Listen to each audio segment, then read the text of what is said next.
ሀብታቸው እየጨመረ ገበያቸው እያደገ መሄዱ ቢቀጥልም ሌላ ችግር ግን ተፈጠረ። ሚስት ናይሮቢ ባል ሞምባሳ ሆነው እየሰሩ በሳምንት አሊያም በ15 ቀን እየተገናኙ የፍቅር ጊዜ ያሳልፉ ነበር። አንድ ጊዜ እሷ ትሄዳለች፣ ሌላ ጊዜ ደግሞ እሱ ይመጣል። በሂደት ግን ባለቤቷ ፒተር ወደ ናይሮቢ እየሄደ ሚስቱን መጠየቅ አቆመ። እሷ ወደ ሞምባሳ እንድትመጣ ስትጠይቀው ደግሞ ሰበብ ይደረድራል። ነገሩ ግራ ያጋባት ኦሊቭ ካጌንዶ ታዲያ መጣሁ ሳትለው በድንገት ባላ ወደሚኖርበት ሞምባሳ ትሄዳለች። ጉዟን ያደረገችው በምሽት ሲሆን ትንሹን ልጃቸውን ደግሞ ይዛው ነበር። እስከዛሬ ኖርበት የነበረውና እሷም እየመጣች ታገኝበት የነበረው ቤት ስትደርስ ግን ያየችው ማመን አቃታት። ቤቱ ቁልፍ ነበር።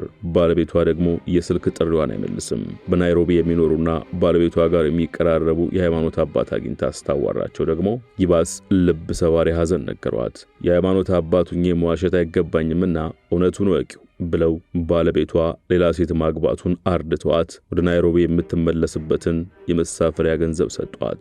የተፈጠረውን ሁሉ ማመን ያቃታት ካጌንዶ ወደ ናይሮቢ ተመልሳም በዝምታ ነገ የሚፈጠረውን መጠባበቅ መረጠች።